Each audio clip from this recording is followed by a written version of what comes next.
Welcome to Mind Quest. Karl Marx, a German philosopher, economist, historian, sociologist, political theorist, journalist, and socialist revolutionary, is best known for his critical analysis of capitalism and his advocacy for socialism and communism. Here are 50 quotes attributed to him.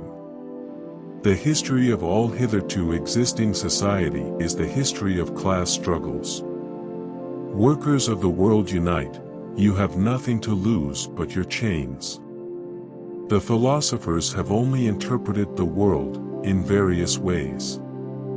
The point, however, is to change it. Religion is the opium of the people. The rich will do anything for the poor but get off their backs. Capital is dead labor, which, vampire-like, lives only by sucking living labor and lives. The more labor it sucks. The theory of the communists may be summed up in a single sentence: abolition of private property. Democracy is the road to socialism. The production of too many useful things results in too many useless people. Social progress can be measured by the social position of the female sex. History repeats itself, first as tragedy, second as farce. Men make their own history, but they do not make it as they please. The worker of the world has nothing to lose, but their chains, workers of the world. Unite. From each according to his ability, to each according to his needs. The only antidote to mental suffering is physical pain.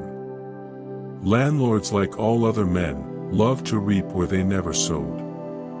Money is the alienated essence of man's labor and life, and this alien essence dominates him as he worships it. Capital is reckless of the health or length of life of the laborer, unless under compulsion. From society. Revolutions are the locomotives of history. There is a specter haunting Europe, the specter of communism. The meaning of peace is the absence of opposition to socialism. The tradition of all dead generations weighs like a nightmare on the brains of the living. Last words are for fools who haven't said enough. Reason has always existed, but not always in a reasonable form. Let the ruling classes tremble at a communist revolution.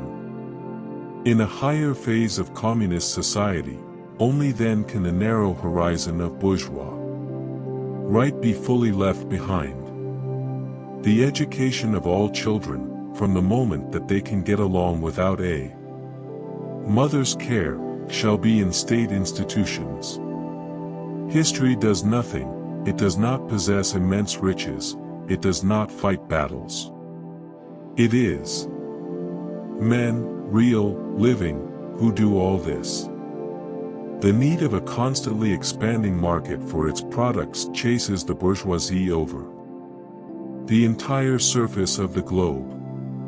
Necessity is blind until it becomes conscious.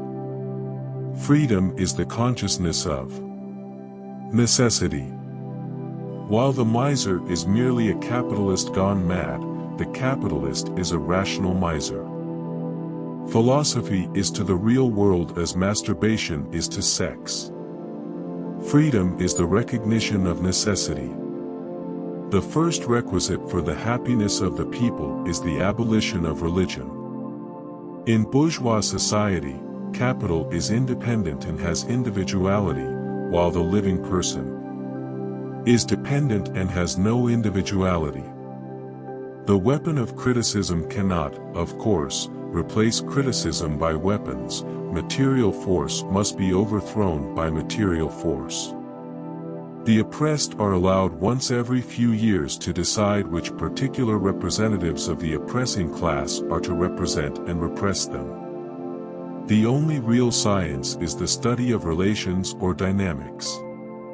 The English have all the material requisites for the revolution. What they lack is the spirit of generalization and revolutionary ardor.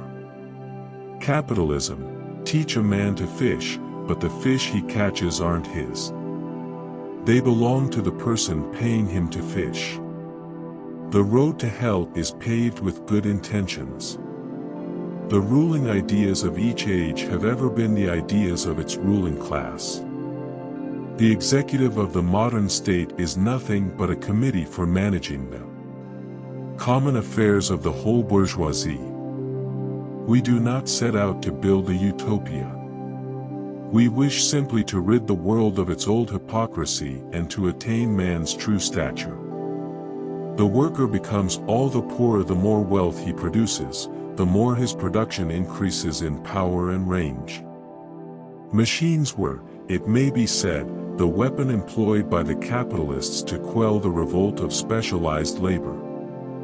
The modern laborer, instead of rising with the process of industry, sinks deeper and deeper below the conditions of existence of his own class. The emancipation of the working classes must be conquered by the working classes themselves. Communism is the riddle of history solved, and it knows itself to be this solution. The production of too many useful things results in too many useless people. Marx's ideas have had a profound impact on the development of socialist thought and on the history of the 20th century. His critiques of capitalism and his theories about history, society, and economics continue to influence a wide range of disciplines. Thank you for watching. Subscribe to MindQuest.